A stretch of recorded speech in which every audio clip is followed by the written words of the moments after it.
Hey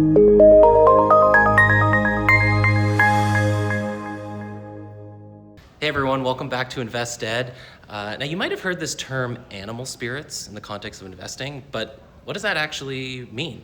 Well, it's a term that was made famous by economist John Maynard Keynes, and it refers to the emotions that drive economic decisions, things like confidence, fear, greed, or optimism. It's why markets can rally even when economic data looks weak, or sell off when numbers look fine.